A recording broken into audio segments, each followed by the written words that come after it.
Tem entrega que pesa mais do que a encomenda. Essa aqui pesava tanto que nem era para ter sido deixada na mão de ninguém. Mas eu deixei. E eu nunca mais dormi do mesmo jeito. Eu me chamo Aaron, tenho 48 anos. E há 7 eu trabalho como entregador para o Mercado Livre, sempre no mesmo setor, bairro popular, interior de Minas, tem rua de asfalto, tem beco de terra, tem casa de 3 andares e tem barraco de 1 cômodo. Mas com o tempo, você para de olhar só para a fachada. Você começa a perceber o tom das vozes, o jeito que a pessoa sai no portão, o que mudou na calçada, e percebe que nem toda entrega é só logística. Tem casa que a gente sabe quando está errada, mesmo se tiver tudo em ordem. Foi assim naquele dia. Lembro que era uma terça, o tempo nublado, abafado, céu parecendo que queria chover, mas não se decidia. Eu estava com umas 10 entregas na baú e aquela ali era só mais uma. Casa número 77 da Rua Santa Dalila, uma casa que eu já conhecia. Na frente, a faixa preta de luto, ainda pendurada no portão. Quando vi aquilo, travei. A morte ainda estava fresca. A faixa não estava ali há muito tempo. Eu fiquei alguns segundos parado, com o pacote na mão. Era pequeno, leve, como se não tivesse quase nada dentro. Só que o que pesou mesmo foi o nome no destinatário. Viviane C. Lemos. Viviane. Esse nome não me era estranho. Foi quando me bateu. Era a moça que tinha morrido ali. Tinha sido noticiado no grupo da igreja da minha esposa. Uma mulher nova, 36 anos, bonita, educada, conhecida no bairro. A história era que ela tinha tirado a própria vida, sozinha em casa, na mesma casa onde eu estava ali com o pacote para ela. Eu olhei de novo a etiqueta. Estava certo. Nome, número, tudo. Mas como? Foi então que a porta da sala se abriu devagar. Saiu uma mulher, magra, com uma blusa larga demais para o corpo, cabelo preso de qualquer jeito, olhar que não parava quieto. "Pode deixar aí", ela falou. Eu não me mexi. A voz dela era baixa demais, tremida. O tipo de voz de quem não comeu, não dormiu e não chorou o suficiente. "É da dona Viviane." Eu soltei, meio sem pensar. Ela respirou fundo, deu um passo até o portão, destrancou. Ela encomendou antes de acontecer: "Pode deixar comigo." Ela esticou a mão. Eu fiquei alguns segundos sem entregar. Tinha alguma coisa errada. Ela estava gelada, isso dava para ver mesmo de longe.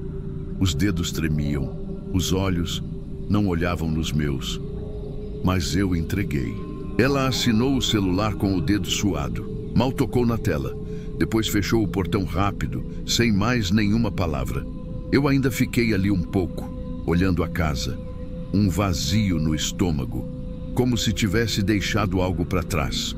Como se tivesse ajudado a empurrar alguma coisa para o lugar errado. Mas segui, porque tinha mais entrega e porque eu pensei: não é meu papel. Fui embora tentando esquecer, mas não esqueci. No outro dia, eu ainda estava pensando nisso. Falei por alto com minha esposa. "Lembra daquela moça que morreu na casa da Viviane?" "Lembro. Estava com faixa de luto, mas recebi entrega no nome dela." "Credo, Aaron. E você entregou?" "Entreguei." "E você sabe que era ela mesma?" "Era." O nome bateu. Minha mulher ficou muda, só olhou para mim, mas a gente já sabia que naquela conversa ninguém ia ter resposta. Então, mudamos de assunto. Mas o assunto não mudou dentro de mim. A semana passou, mas a entrega não saiu da minha cabeça. Era como se tivesse ficado comigo e não com a mulher que pegou. Na sexta-feira, fim de tarde, voltei àquela rua. Por coincidência, ou não, tinha uma entrega ali perto.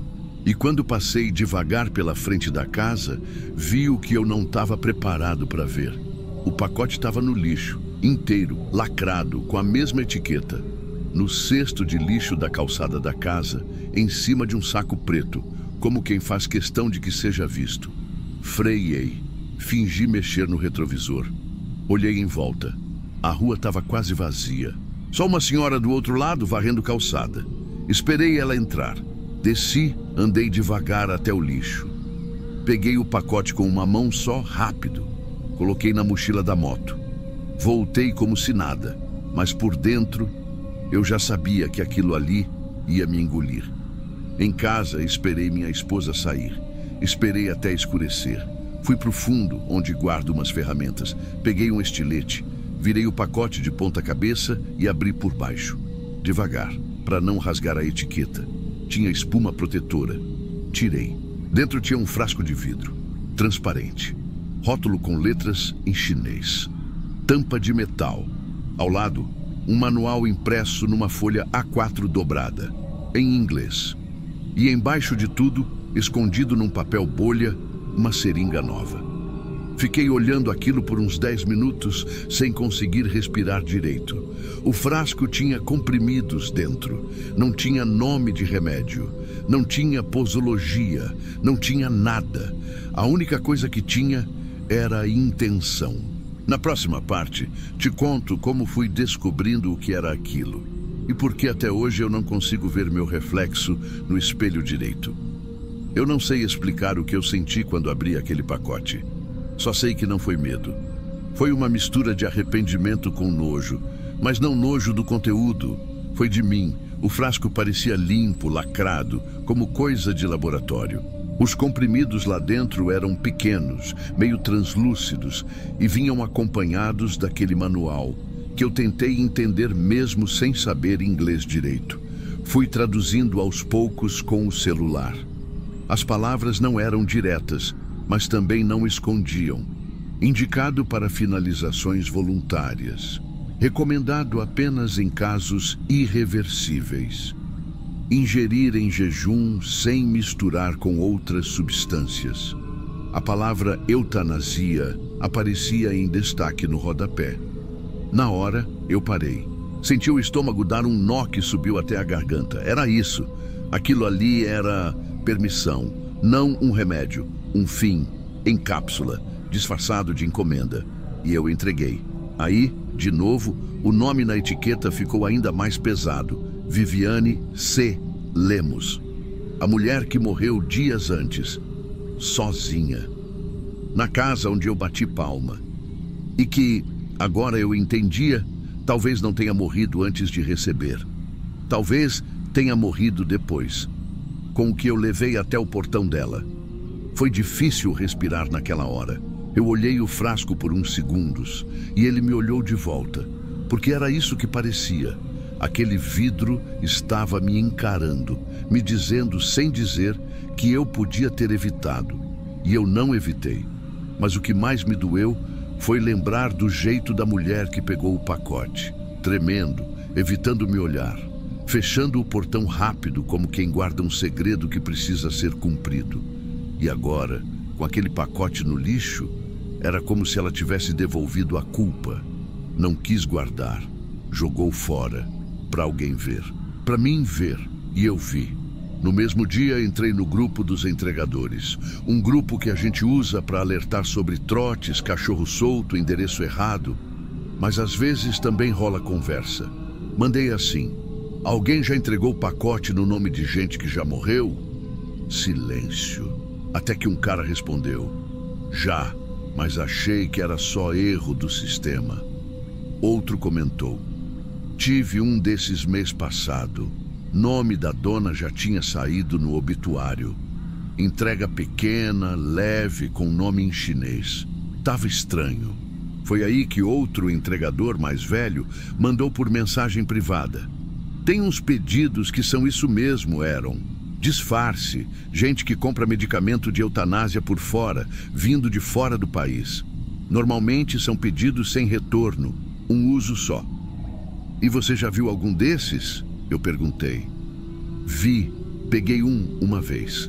Casa de uma senhora que faleceu dormindo, sozinha. Depois fui descobrir que era o mesmo tipo de frasco, igualzinho ao seu. Aí você junta os pontos. Eu desabei. Não chorei na frente de ninguém. Mas travei no banheiro, deitei no chão frio com o frasco ainda na mão. Eu entreguei, Eu assinei com meu dedo, eu passei para o outro lado a única coisa que talvez ela ainda tivesse dúvida se usava. E se ela só precisava de um sinal para fazer? E se meu silêncio foi esse sinal? Me senti cúmplice, mesmo sem querer, e isso destrói por dentro. Minha esposa percebeu que eu não estava bem, mas eu não falei, não consegui. Guardei o frasco. Depois joguei longe, num terreno baldio, mas ainda hoje eu sinto que ele está dentro de mim. Eu não sei se a mulher que pegou o pacote era irmã, amiga, vizinha. Não sei se foi ela que usou ou se entregou para outra pessoa. Mas eu sei que aquela entrega não devia ter sido feita. E eu fiz. Hoje sigo trabalhando. Mesmas ruas, mesmos becos, mesmo bairro. Mas agora, quando aparece o nome de alguém que eu sei que já morreu, eu paro, confiro, pesquiso. Mesmo sabendo que pode não adiantar mais. Porque tem coisa que quando a gente entende, já foi. Essa história foi enviada por Aaron, entregador veterano, que nunca mais viu uma caixa como antes. Comenta aí, se fosse você, teria entregado?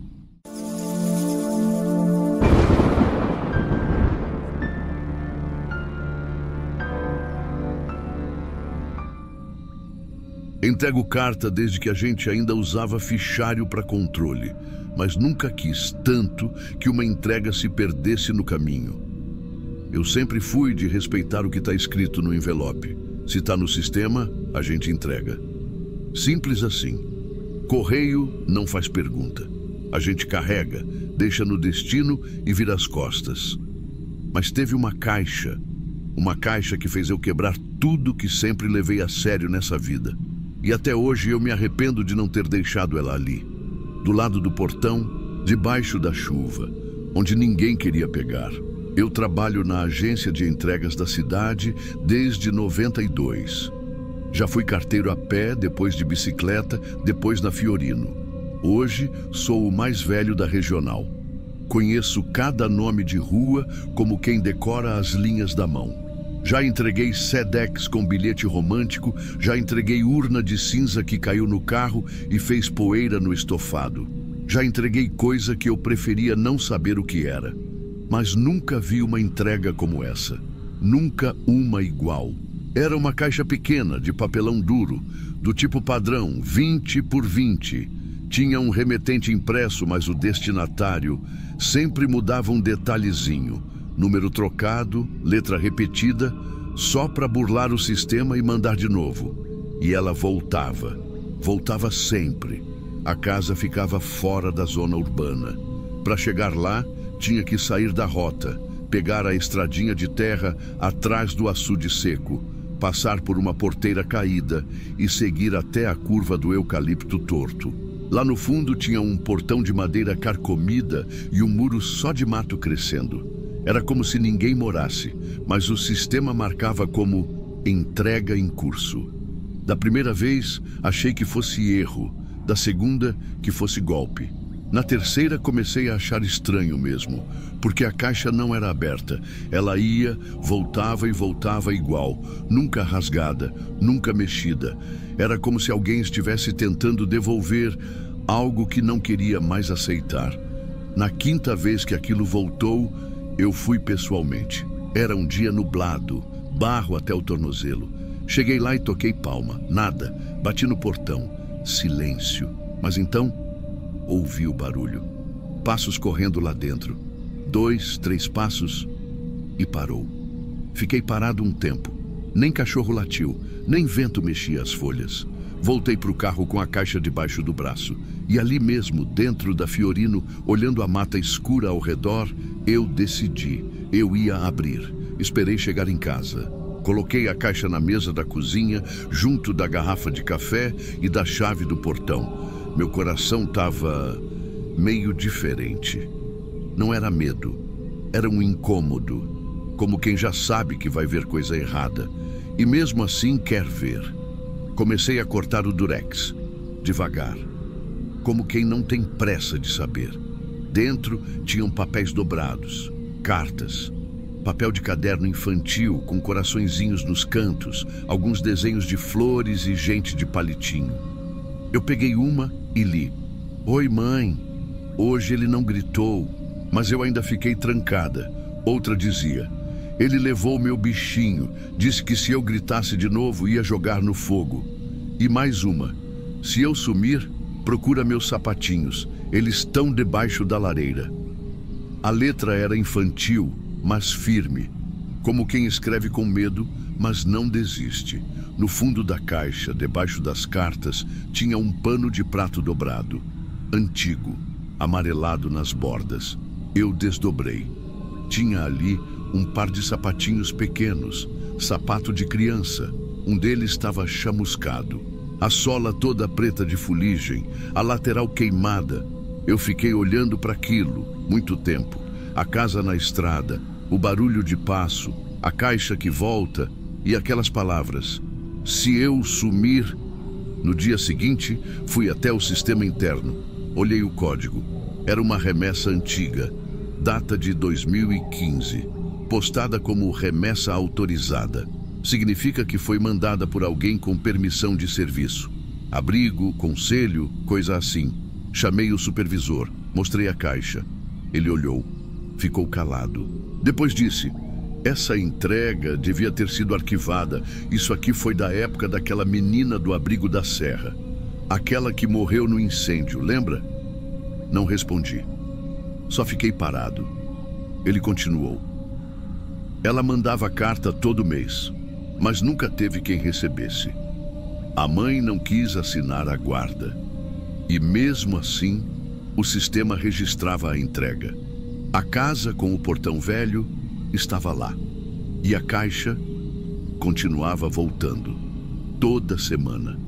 Como se tivesse que chegar, mesmo que ninguém fosse buscar. Eu tentei rasurar. Tentei cancelar o código. Falei com o centro, mas nada parava a caixa. Na sexta-feira seguinte, ela estava lá no setor. Novinha. Como se tivesse sido postada ontem. Hoje em dia, toda vez que eu abro o sistema e vejo o nome dela, mesmo que apagado, mesmo que mudo, eu penso: ela tentou e ninguém foi buscar.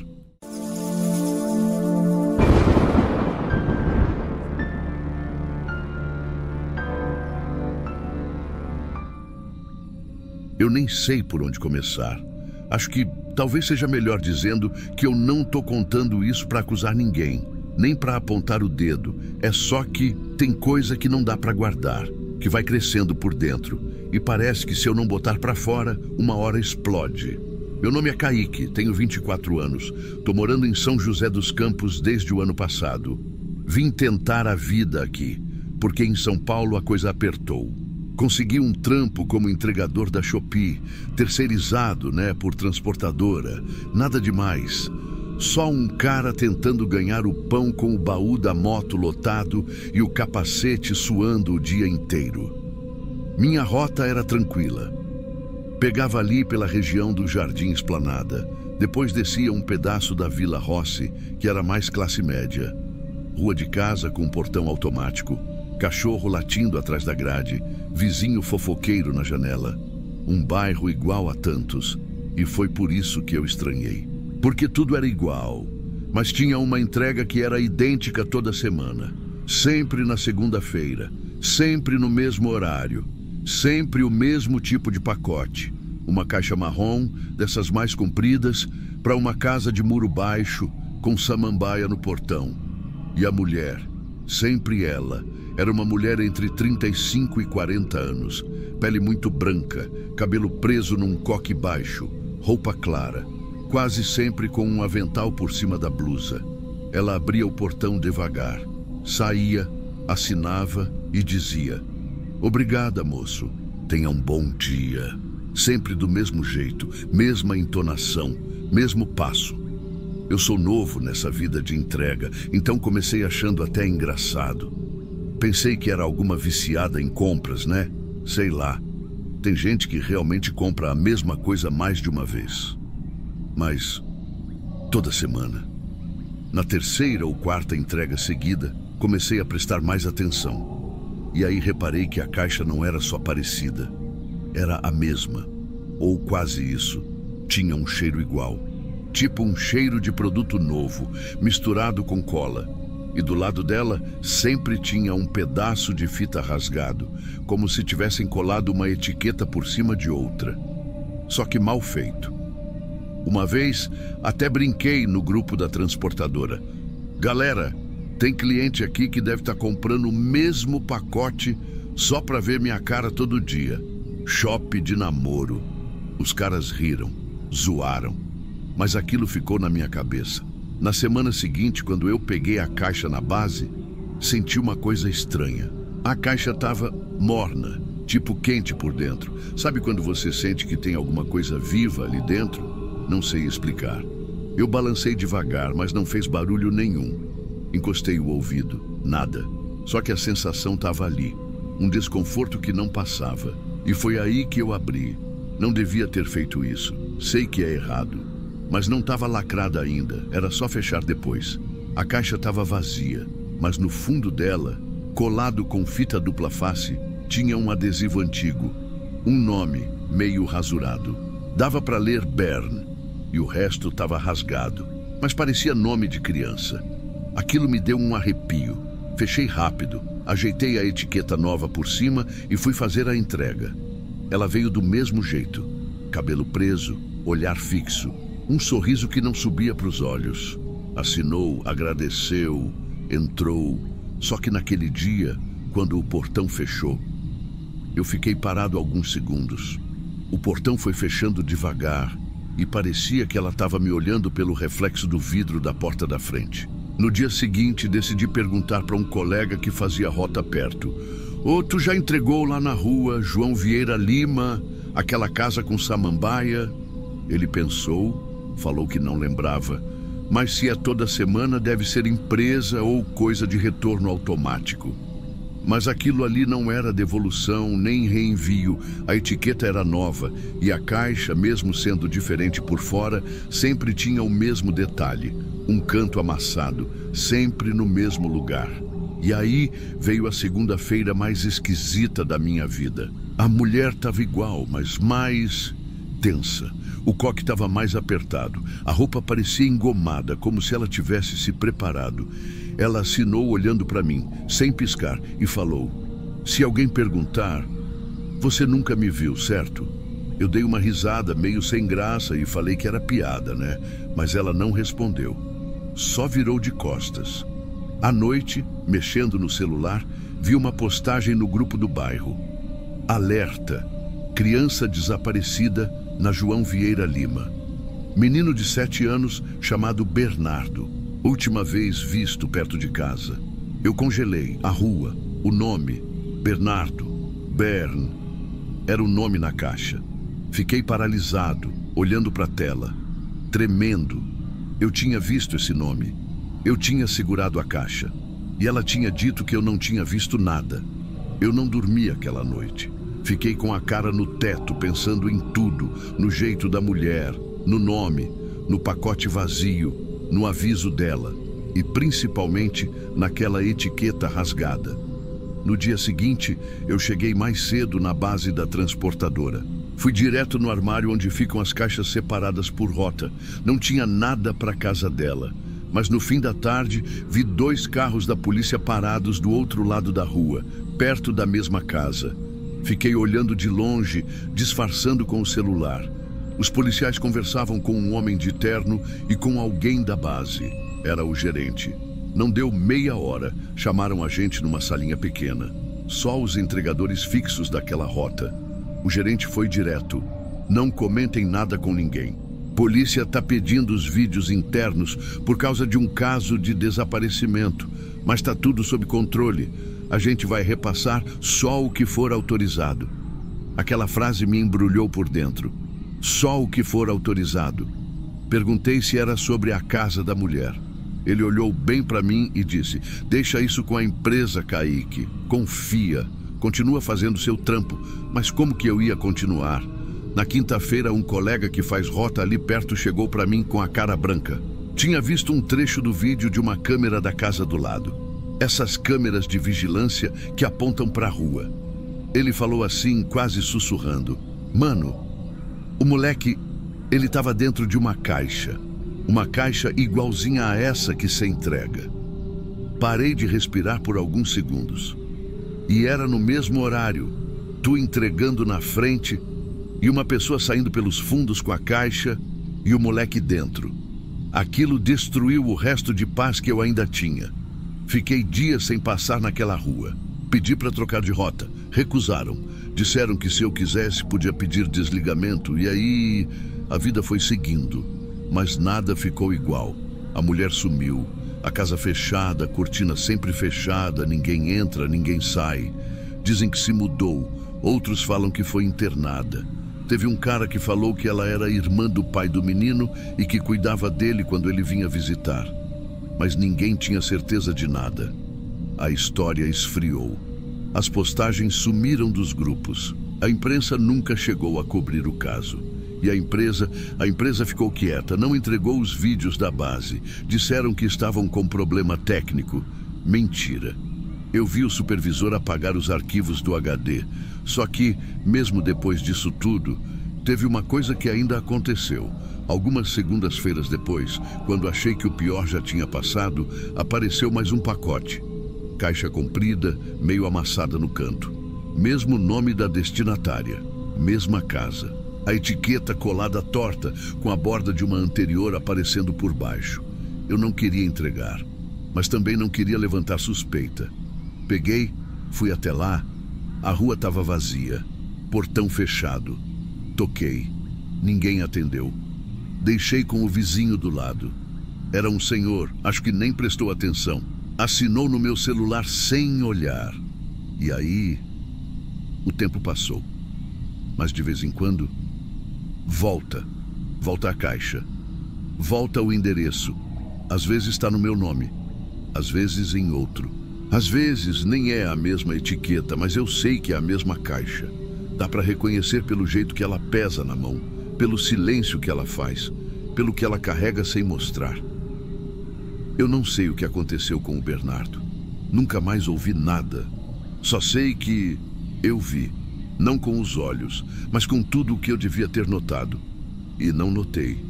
Ou talvez tenha notado. E fingido que não era nada demais. Hoje em dia, sempre que alguém me pergunta como é fazer entrega, eu minto. Falo que é tranquilo, que é só bater, entregar, assinar. Mas não conto que às vezes a gente entrega mais do que pacote. Às vezes a gente entrega a alguém sem saber, ou pior, sabendo lá no fundo, mas tarde demais para mudar. Você teria percebido algo, ou também teria ignorado.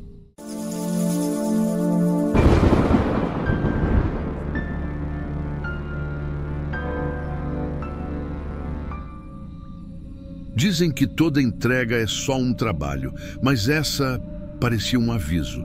Eu sou Anderson, tenho 23 anos e estou há umas 3 semanas fazendo entrega para a Amazon, mas nesse dia aí era só o meu 3º dia cobrindo a rota rural. Antes disso, eu só fazia centro, prédio, condomínio, portaria. Agora era bairro, sítio, lugar sem número, sem sinal de celular. E eu ainda estava me acostumando, sabe? Tipo, aprender o ritmo da coisa, as paradas da logística, os lugares esquisitos. Aí no sistema apareceu uma entrega com bônus, quase o dobro da taxa normal. Endereço estranho, mas estava escrito urgente. Era uma caixa pequena, leve. Nome de mulher, mas não reconheci o sobrenome. O endereço era de uma casa que nem no mapa aparecia direito. Só tinha uma coordenada aproximada e uma instrução meio torta. Seguir até o fim da estrada, depois mais 200 metros a pé. Eu não devia ter aceitado, mas eu aceitei. Na hora ainda pensei, deve ser coisa de gente que mora longe mesmo. Deve ter cancelado outras vezes, por isso tá pagando mais. Monte de coisa que a gente inventa para justificar, né? A real é que eu tava precisando do dinheiro. Ponto. Peguei a moto, prendi a caixa no baú e fui. O caminho até a metade era tranquilo, terra batida. Mas depois, só barro. Barro mesmo. Teve uma hora que eu tive que descer da moto e empurrar. O capacete começou a pesar. O sol batia torto, meio abafado, e o único barulho era dos galhos. Nem passarinho, nem carro. Nada. Quando eu cheguei, a primeira coisa que vi foi o portão, de madeira, só encostado. A casa era simples, de madeira velha, com pintura azul clara desbotada. Parecia vazia, mas o mato ao redor estava batido, sabe? Alguém tinha passado por ali recentemente. Eu empurrei o portão. Rangeu. Andei até a varanda. Chamei. Amazon, tem alguém? Silêncio. Subi o degrau. A porta da frente estava trancada, mas não com chave do lado de fora. Estava trancada por dentro. E aí foi que eu ouvi um som abafado, bem baixinho, como se alguém estivesse tentando falar com a boca tampada. Parecia meio desesperado. E depois 3 batidinhas, bem espaçadas, bem fracas. Meu corpo travou. Fiquei ali parado, com a caixa na mão, o capacete ainda na cabeça, o suor escorrendo pelo pescoço. Chamei de novo, mais alto. Ô de casa, tem alguém? Nada. 10 segundos depois, o som veio de novo. E era isso que me deixou confuso, porque o som parecia vir lá de dentro, mas a porta estava trancada, a janela também. E não tinha nenhuma resposta clara, nenhuma palavra, só aquele barulho, tipo alguém tentando dizer algo, mas sem força. Olhei ao redor. Não vi nenhuma outra casa, nenhum vizinho, nenhum carro, nenhum cachorro, só a mata. E o barulho do vento nos eucaliptos me deu uma angústia, um medo que eu não conseguia explicar. Pensei em tentar olhar pela lateral, mas o mato era fechado. Fiquei uns 30 segundos parado ali, pensando se era melhor bater de novo ou ir embora. No fim, eu fiz o que a maioria faria.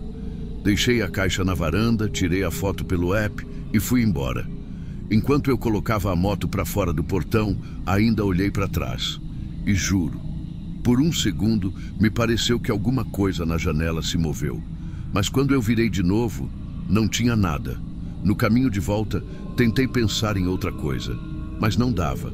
Aquele barulho, ele ficou na minha cabeça. E se fosse bicho? E se fosse alguma pegadinha? E se fosse alguém mesmo? Quando cheguei em casa, eu estava exausto. Nem tirei o capacete direito. Sentei no sofá, deixei o celular carregando e liguei a TV. Era umas 7 da noite. E aí apareceu a notícia. Foi tipo um baque seco no meio do peito. Mulher é encontrada morta dentro de casa, trancada por dentro em zona rural da cidade. Segundo informações da polícia, a vítima estava desaparecida há 3 dias e teria tentado pedir socorro por sons e batidas. O irmão só conseguiu ir ao local depois de ver que uma entrega havia sido feita e ela não respondeu. Eu fiquei imóvel. O tempo parou. Era a mesma casa, era o mesmo nome e eu estive lá, horas antes. Eu ouvi ela, eu ouvi. Eu podia ter feito alguma coisa. Eu desliguei a TV, mas não adiantou. As frases da reportagem ficaram martelando na minha cabeça como se ainda tivessem sendo ditas. Ela tentava pedir socorro com sons e batidas. A sensação era de que alguém tinha gritado dentro da minha cabeça e eu tinha fingido que não ouvi. Passei a noite acordado, lembrando do som, do portão, da caixa na minha mão, daquela batida fraca. Era uma pessoa, era uma mulher, era ela. E eu fui embora. Acordei antes do sol nascer. Nem comi, eu só fui. Peguei a moto e voltei lá. Não sei o que eu esperava encontrar. Talvez a polícia ou algum parente. Mas não tinha ninguém. O portão estava do mesmo jeito, encostado, como se nada tivesse acontecido. A casa estava em silêncio, um silêncio que doía de ouvir. Não sei explicar. Era como se o lugar tivesse parado no tempo, mas com uma dor que ainda estava ali, grudada nas paredes. Subi os 3 degraus da varanda. A caixa ainda estava lá, do jeito que eu deixei, sem sinal de ter sido aberta. Aquilo me deu um nó na garganta. Eu me agachei e peguei a caixa devagar. Estava leve e tinha o nome dela escrito a caneta. Um nome comum, mas que agora pesava mais que qualquer coisa que eu já carreguei. foi quando eu reparei numa coisa. A etiqueta de devolução estava colada por baixo da caixa, virada. Acho que eu nem teria visto se não tivesse voltado ali. Virei com cuidado e li. Tô trancada. Preciso sair. Escrito à mão, com letra tremida, como se tivesse sido feito às pressas, ou com pouco espaço. Eu fiquei segurando aquilo, sem saber se chorava, se gritava, se vomitava. Abri a caixa. Dentro tinha um cadeado e um alicate de cortar ferro. Pequeno, mas novo. Um daqueles que a gente usa para corrente de bicicleta. Só isso. E ali caiu a ficha. Aquela mulher, ela não estava esperando só um pacote. Ela encomendou a própria saída. Ela pensou em tudo. Comprou o que precisava para escapar. Deixou a mensagem escondida. Esperou. E eu deixei a caixa. Na varanda. Fui embora. E ela morreu. Eu não sei como ela ficou presa. Se trancaram ela. Se ela se trancou. Se ela tinha medo de alguém. Se foi acidente. Se foi desespero. Mas o que eu sei é que eu estive lá e ela ainda estava viva. E eu fui embora. Por preguiça. Por medo. Por pressa. O som que eu ouvi não era imaginação. Era alguém tentando existir. Tentando continuar viva, e eu não ouvi, não de verdade. Faz 2 semanas que isso aconteceu, e desde então, tudo mudou. Eu ouço o som dela quando tento dormir. Aquele fraco, as batidinhas na madeira, e cada vez que eu fecho os olhos, eu vejo a caixa, fechada, com o nome dela, e a frase escondida embaixo. Tô trancada, preciso sair. Aquilo não era uma entrega, era um pedido de socorro, e eu deixei na varanda. Até hoje eu não sei o que me dá mais medo, o som que eu ouvi, ou o silêncio que veio depois.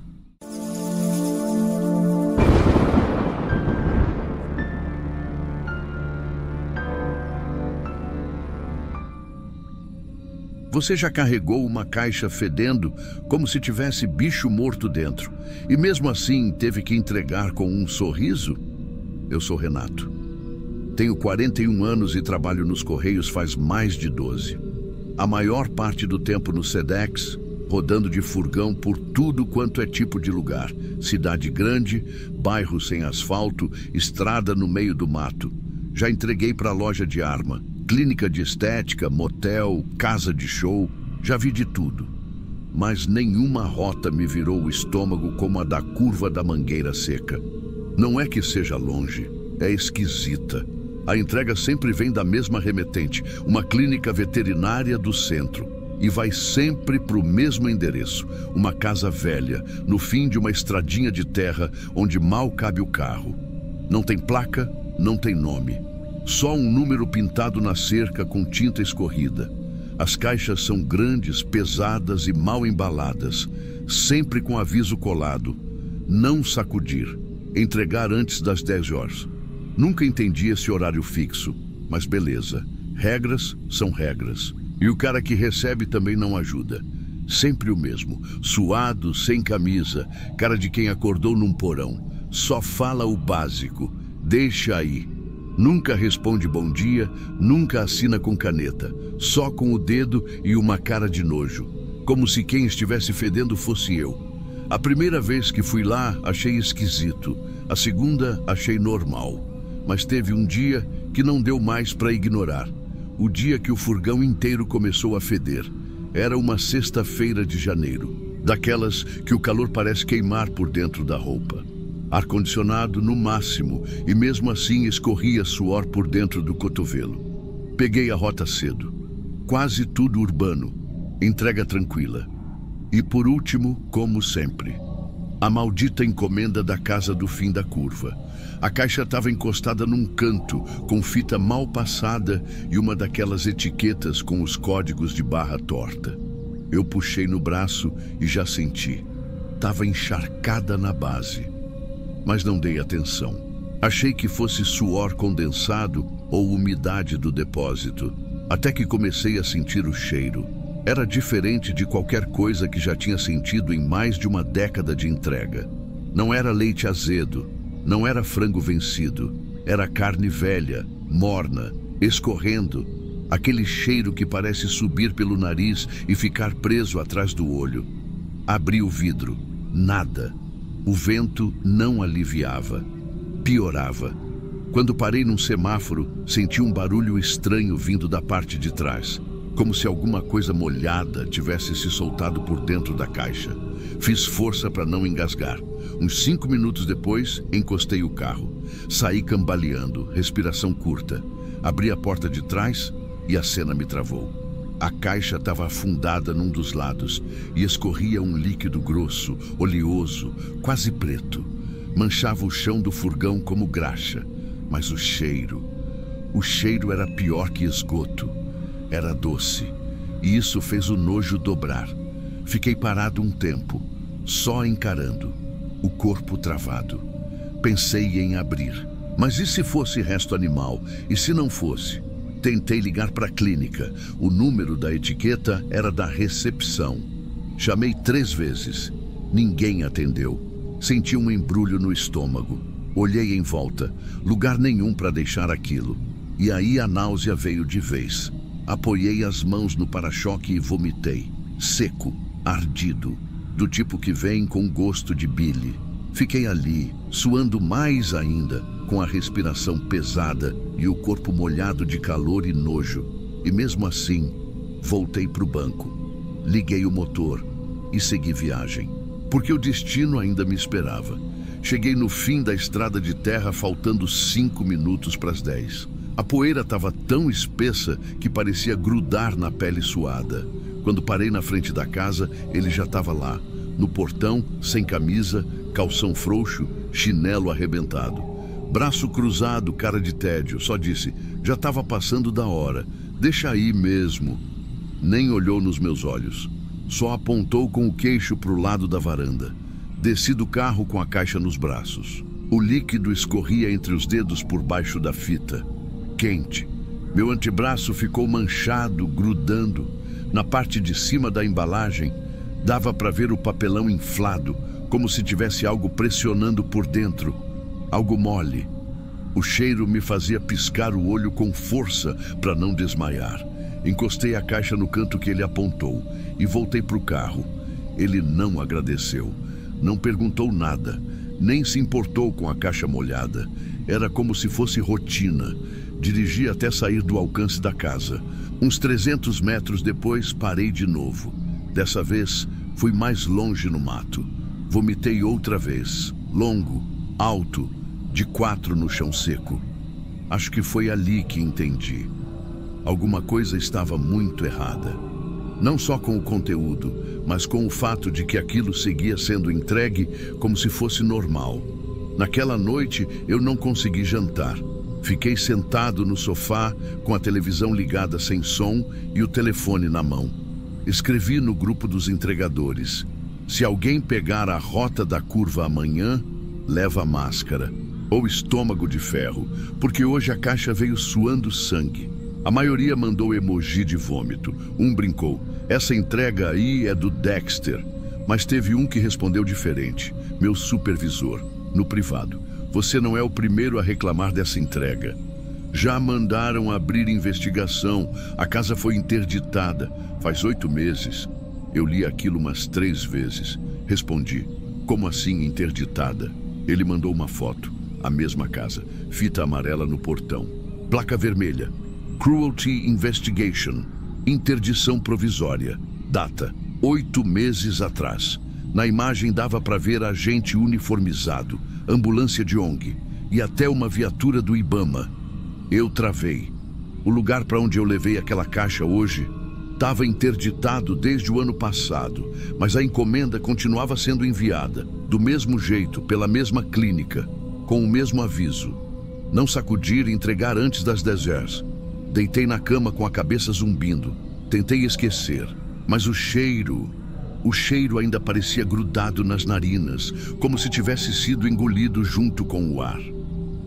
Na manhã seguinte, levantei com dor de cabeça, fui para o centro de distribuição, peguei a planilha das rotas e ali estava, mesmo endereço, nova encomenda. Fiquei 1 minuto parado, olhando. Não tive coragem de perguntar, não tinha o que dizer. Só fiz o que mandaram, coloquei a nova caixa no furgão e fui. Dessa vez não vomitei, não tapei o nariz, não liguei para ninguém. E é isso que mais me assusta. Tem coisa que não é ilegal, mas devia ser, e eu levei uma dessas no banco do meu carro.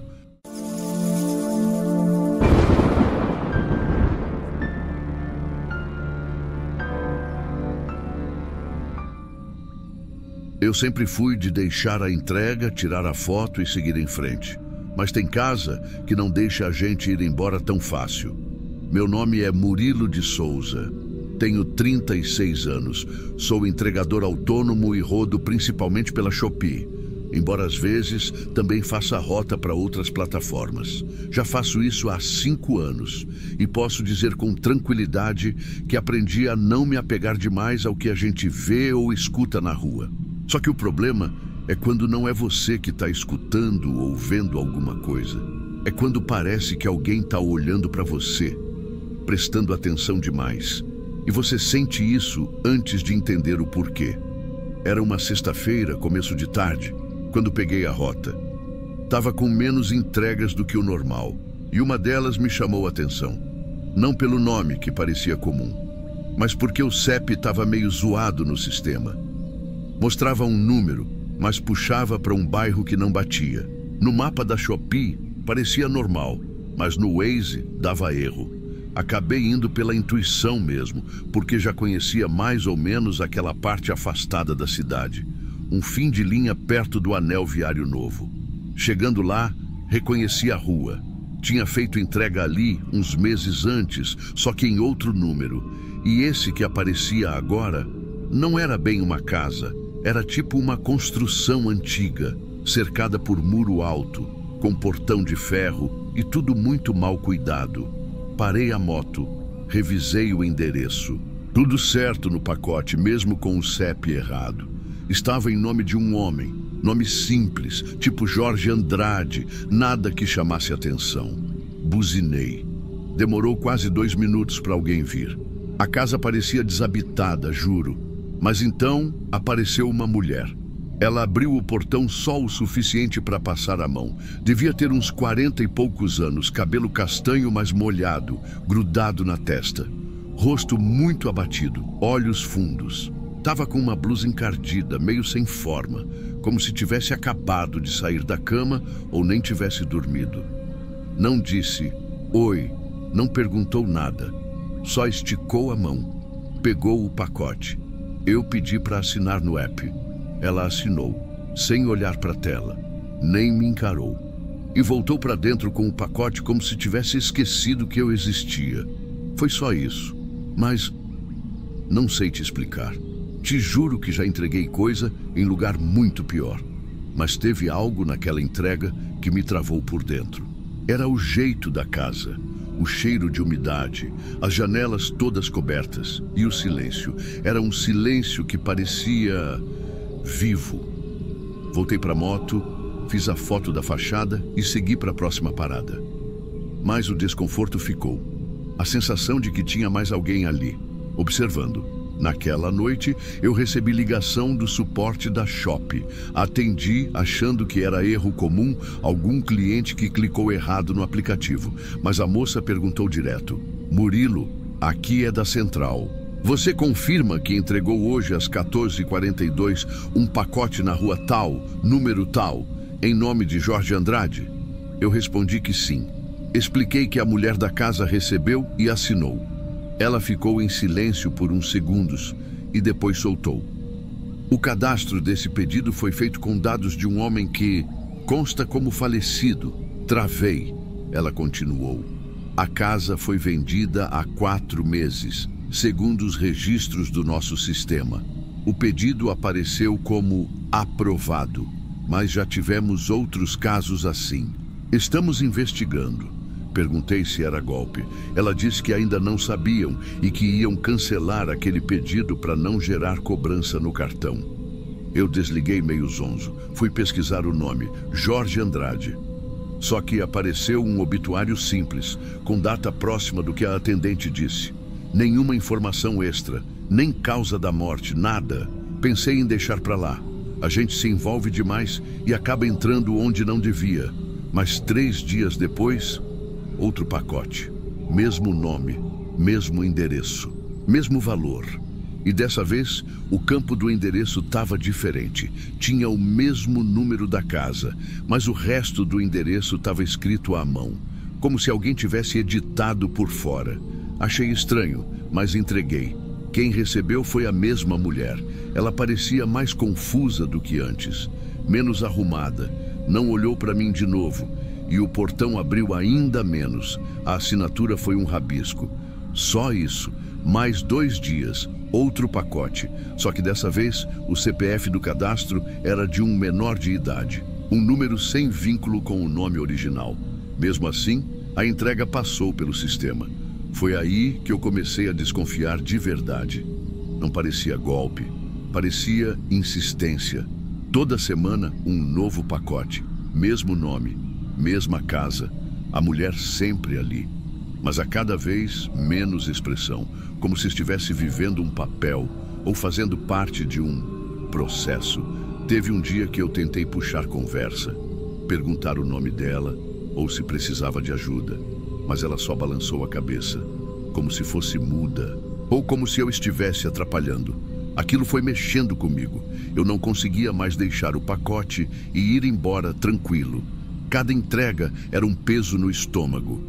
E numa dessas, eu cometi o erro de querer saber mais. A caixa era pequena, não estava lacrada. O selo da Shopee tinha soltado na lateral. Eu puxei, abri o suficiente para ver o conteúdo, e o que tinha dentro me parou.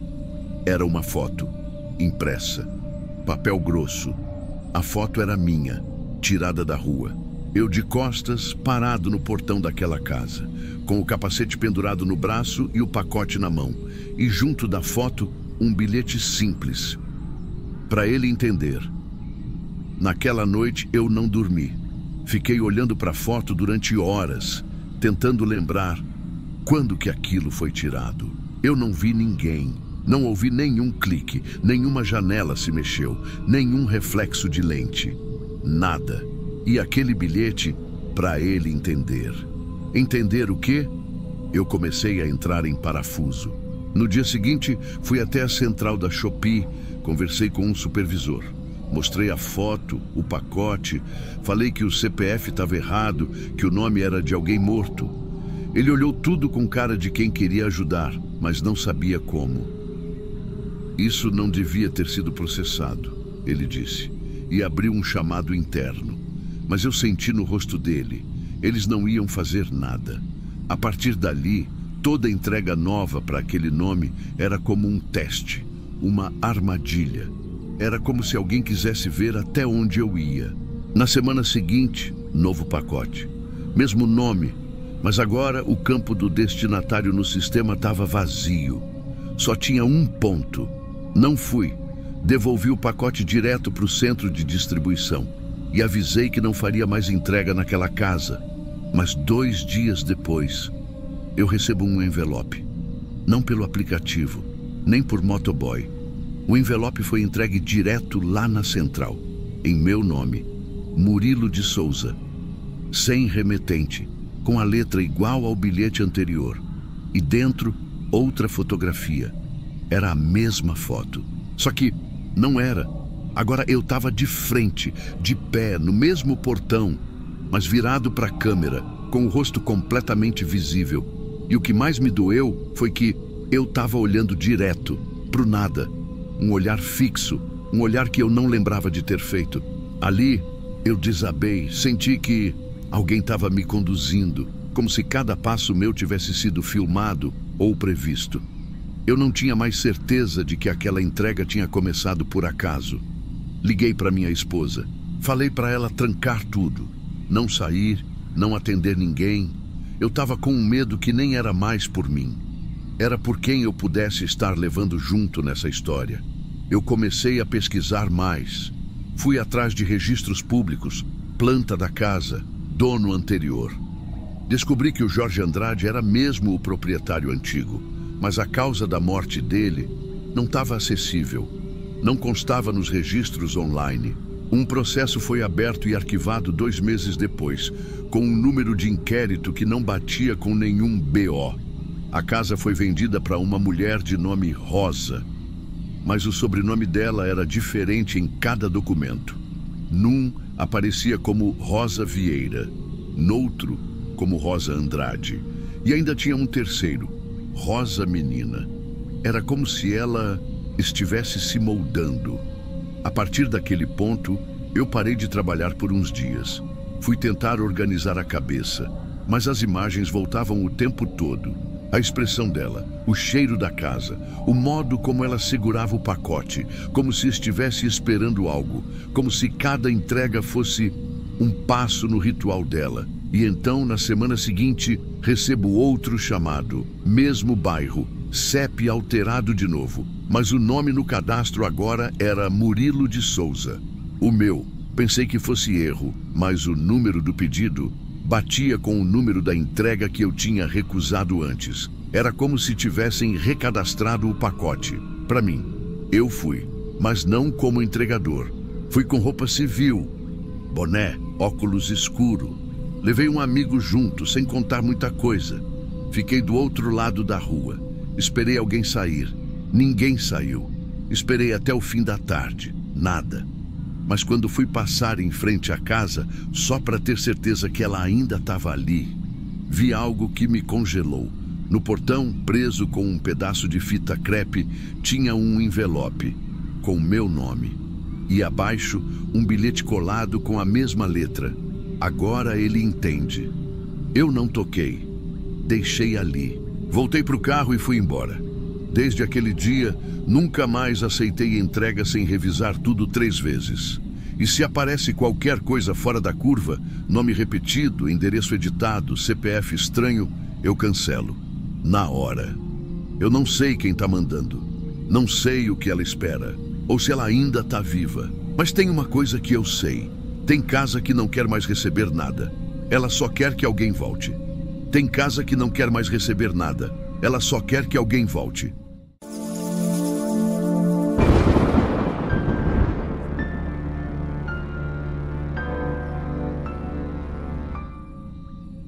Eu só fui entregar, mas entrei na casa de alguém que ainda esperava por uma criança morta e fazia tudo como se ela estivesse viva. Meu nome é Hélio, tenho 36 anos, 2 filhos e um trampo que nem sempre é fácil de explicar. Sou entregador terceirizado do Mercado Livre. Não trabalho para a empresa direto, mas rodo as rotas todo dia com minha van alugada e uma lista de pacotes que preciso deixar em cada ponto da cidade. Às vezes, até na zona rural. E por mais que a gente viva cruzando com todo tipo de gente, doido, fofoqueiro, gente gritando no portão, cachorro solto, criança pelada no quintal, tem umas casas que marcam a gente não pelo escândalo, mas pelo silêncio. Teve uma que me marcou para sempre. Rua São Ricardo, número 92. Era uma casa simples, de esquina, com muro baixo, portão de ferro e cortinas sempre fechadas. Tinha uma planta roxa no vaso da entrada e uma cruz pendurada logo acima da porta. Começou como mais uma entrega comum. Uma caixinha leve, nome de mulher no destinatário, nada demais. Deixei. Ela assinou, agradeceu e pronto. Mas aí, no dia seguinte, lá estava outra encomenda. Mesmo nome, mesmo endereço. Aí no outro dia, de novo. Em uma semana, foram 5 entregas. Na segunda semana, a mesma coisa. Toda vez eu chegava lá perto de 11 da manhã. E toda vez ela já estava me esperando. Dava para ver que ela ficava de olho na rua, porque o portão abria segundos depois da minha buzina. Era uma mulher magra, na casa dos 50, sempre com o cabelo preso num coque, roupa modesta, expressão calma. Tinha uma cruz de madeira pendurada no pescoço e um jeito de falar que parecia mais oração do que conversa. Nunca me tratou mal, nem com frieza. Só que tinha alguma coisa ali. Não sei explicar. Era como se ela fosse leve demais. Quase como se não tivesse peso. Na terceira semana, eu comentei com o pessoal da base. Essa cliente aqui compra todo dia, mas os pacotes são sempre leves. Parece coisa repetida. O pessoal olhou o sistema e riu. Paga no Pix e nem abre disputa. Se fosse tudo assim, nossa vida era mais fácil. Só que tinha algo que me incomodava. Ela nunca abriu os pacotes na minha frente. Nem rasgava a fita, nem dava aquela olhadinha básica. Só recebia, levava para dentro e fechava a porta. Comecei a notar que a casa toda era muito limpa. Não só limpa, arrumada demais, simétrica. As cortinas pareciam medidas por régua. O tapete sempre alinhado. E o cheiro, sempre o mesmo. Um perfume doce, tipo lavanda misturado com vela de igreja. Um dia, enquanto eu entregava mais um pacote, comentei: "A senhora está recebendo bastante coisa, né? Vai montar loja?" Ela deu um sorriso, mas não era de deboche nem de simpatia. Era um sorriso pequeno que não tocava o olho, e respondeu: "É o anjo. Ele me pede e eu obedeço." Eu ri, sem jeito. Achei que era jeito dela de falar que seguia a fé, mas aquela frase grudou na minha cabeça. Ele me pede e eu obedeço. Na hora, eu não dei importância. Mas quando voltei para o centro de distribuição e puxei o nome dela no sistema, vi uma observação: cliente ex-profissional da saúde, ex-enfermeira, histórico de instabilidade emocional, afastada desde 2019 por motivos psiquiátricos. Aquilo mexeu comigo. A mulher era educada, sim, mas a ideia de que ela podia estar em surto e que eu estava ali alimentando aquilo, sem saber, me incomodou. Nas semanas seguintes, continuei entregando, mas com outro olhar. Eu só entregava, não falava mais nada. Ela continuava com os mesmos gestos, o mesmo sorriso. Nunca atrasava, nunca deixava de receber. E os pacotes, sempre lacrados, todos do mesmo tamanho. Pelo peso, não tinha nada grande nem perigoso. Pareciam roupas ou papéis, mas mesmo assim, aquilo me dava um aperto estranho no peito. Veio o mês de abril, e num dia de chuva forte, com a rua meio alagada, fui entregar mais uma encomenda. Era 11h02 da manhã. Buzinei. Nada. Esperei mais um pouco. Buzinei de novo. Ninguém. Desci. A van com o limpador chiando, eu com a jaqueta molhada. Fui até o portão, encostado. Empurrei, entrei. Fui até a porta da casa. Chamei: "Dona Laurita?" Silêncio. Chamei de novo. A porta estava encostada. E ali eu hesitei. Fiquei olhando. O pacote na mão. A chuva batendo nas costas. Tinha medo de entrar, mas também senti um peso no peito, como se algo tivesse errado de verdade. Empurrei a porta só um pouco. O cheiro era o mesmo, doce, como vela de 7 dias misturada com alguma coisa floral. Entrei devagar, só até a sala. Tudo arrumado, móveis antigos, limpos, um quadro da Sagrada Família na parede, um terço pendurado na maçaneta. Chamei mais uma vez: "Dona Laurita, tá tudo bem?" Nada. E aí, eu vi uma luz fraca vindo do corredor. Uma porta entreaberta. O quarto dos fundos. Ali, meus passos ficaram pesados. Não era medo de assombração. Era um medo mais real. De ver alguma coisa que eu não devia. De descobrir que aquilo tudo tinha passado do estranho pro doentio. Parei na porta. Toquei devagar. Ela não respondeu. Empurrei com o braço. A porta abriu e eu vi. O quarto estava todo arrumado, mas não era quarto de adulto. Tinha uma cama infantil encostada na parede, com lençol cor-de-rosa, travesseiro bordado com o nome Luísa, bichinhos de pelúcia e uma luminária de tomada em forma de anjinho, daquelas que ficam acesas direto. E aí o cheiro mudou. Continuava doce, mas agora tinha um fundo de incenso queimado, um cheiro abafado, como se o ar estivesse preso ali dentro há muito tempo. No canto do quarto, vi um altar improvisado. Era uma mesinha de madeira, coberta com toalhinha branca. Em cima tinha a imagem de santo, terço, vela derretida, fotografia de uma menina sorrindo com um uniforme escolar. Devia ter uns 6, 7 anos na foto. Tinha também uma caixinha com orações escritas à mão e flores artificiais em copo de requeijão. Na parede acima, colados com fita, vários papéis dobrados. Mas o que me travou foi o lado da cama. Ali, empilhadas, estavam as encomendas, todas lacradas, empilhadas como blocos, com as etiquetas viradas para fora. Algumas com poeira nas beiradas, outras com marca d'água, mas todas sem abrir. Fiquei parado, a boca seca. A sensação era de que eu estava invadindo um lugar sagrado para ela. Mas não era um sagrado bonito, era um sagrado desesperado, como se aquilo tudo tivesse sido feito não por fé, mas por medo. Me aproximei da cama, a colcha estava afundada, como se alguém tivesse deitado ali pouco antes, como se o peso de um corpo pequeno ainda estivesse fazendo o tecido ceder. Passei os olhos de novo. Não tinha criança nenhuma. Não tinha movimento, mas aquela cama estava usada. E nos pés da cama, colado com durex no estrado, tinha um papel escrito à mão. Mamãe obedece, mamãe entrega. Tinha outro no criado mudo. O anjo gostou da blusa. Agora ele quer azul. E mais um, bem no meio da parede. Se mamãe parar, o anjo vai embora e leva ela junto. Eu parei de ler. A garganta travada, a respiração curta. De repente, senti que eu estava participando de uma coisa que não era minha. Como se, sem querer, eu tivesse virado parte de um jogo onde a regra principal era não olhar demais. Mas eu já tinha olhado. E pior, eu entreguei cada uma daquelas caixas. Fui eu quem empilhou, sem saber, o altar de um delírio. Dei um passo para trás, outro. Saí do quarto sem encostar em nada.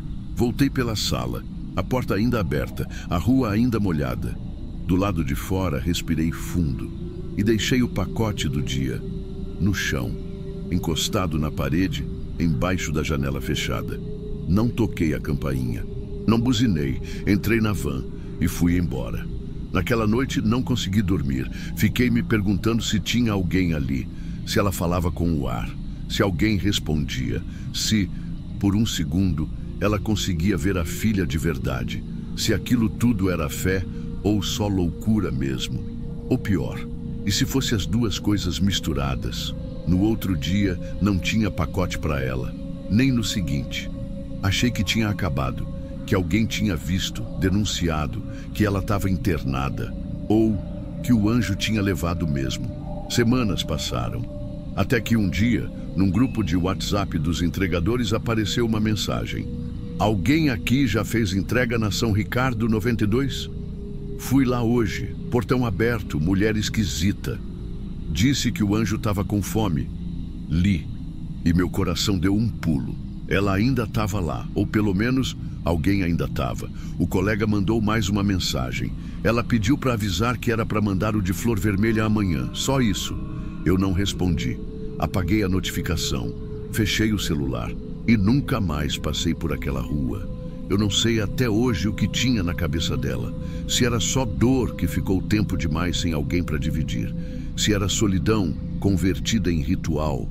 Ou se tinha mesmo alguma coisa ali.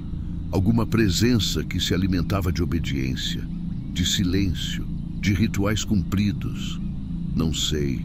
Mas o que eu vi com meus olhos foi uma casa onde uma mulher mantinha vivo o quarto da filha morta.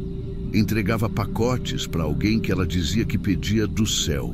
E o mais assustador é que talvez ela acreditasse mesmo nisso tudo, porque quando a fé se junta com a perda, às vezes o que sobra é só obediência. Eu não sei se ela via alguma coisa ali dentro, mas sei que se via, não era um anjo